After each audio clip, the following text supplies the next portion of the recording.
তো hello guys, আসসালামু আলাইকুম। আপনারা অনেকেই জিজ্ঞাসা করেছেন যে একটি 3000 ব্রয়লার মুরগির সেটে কতগুলো পানির পাত্র এবং কতগুলো খাদ্যের পাত্র দরকার হয়।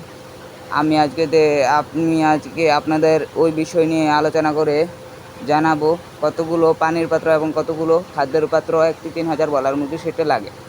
এখানে হচ্ছে 3000 একটি ব্রয়লার মুরগির সেট। এইগুলোর বয়স আজকে 30 দিন এবং জিরো যে বাচ্চাগুলো আছে জিরো বয়সী, ওগুলো হচ্ছে ছোট ছোট যেই পাত্রগুলো আছে, আপনারা অনেকেই দেখে থাকবেন ছোট ছোট যেই পানির পাত্রগুলো রয়েছে ওইগুলো।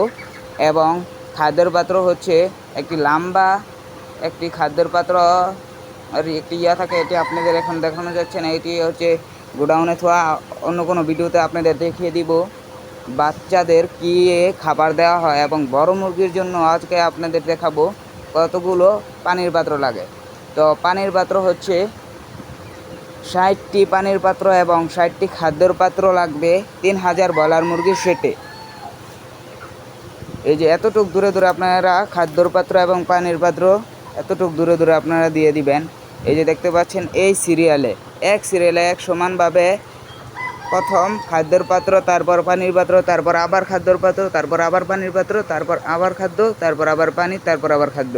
এভাবে আপনারা সাজিয়ে সাজিয়ে দিয়ে দিবেন। এবং ফ্যান দেখতে পাচ্ছেন প্রত্যেক সিরিয়ালে অনেকগুলো করে ফ্যান আছে।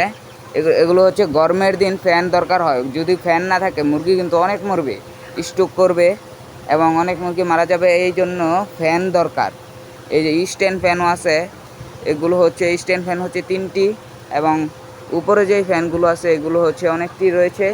এবং ওই যে দেখতে পাচ্ছেন ব্রুডার, এগুলো দিয়ে ব্রুডার করা হয়।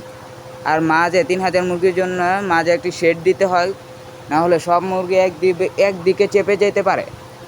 এই জন্য মাঝখানে একটি শেড দরকার। এবং রাত্রেবেলা বাল্ব যেগুলো আছে এই বাল্বগুলো দিয়ে দিতে হবে অনেকগুলো, পুরো ফার্ম যেন আলোকিত হয়ে যায়, সারা রাত দিতে হবে। এবং কারেন্ট না থাকলে জেনারেটর ছাড়তে হবে। আধা ঘন্টা দেখতে পারবেন, এর বেশি না। কিন্তু গরমের সময় আধা ঘন্টার বেশি কারেন্ট না থাকলে জেনারেটর ছাড়তেই হবে, না হলে কিন্তু মুরগি অনেক মরবে এবং স্ট্রোক করবে। আসসালামু আলাইকুম, আশা করি বুঝতে পারছেন।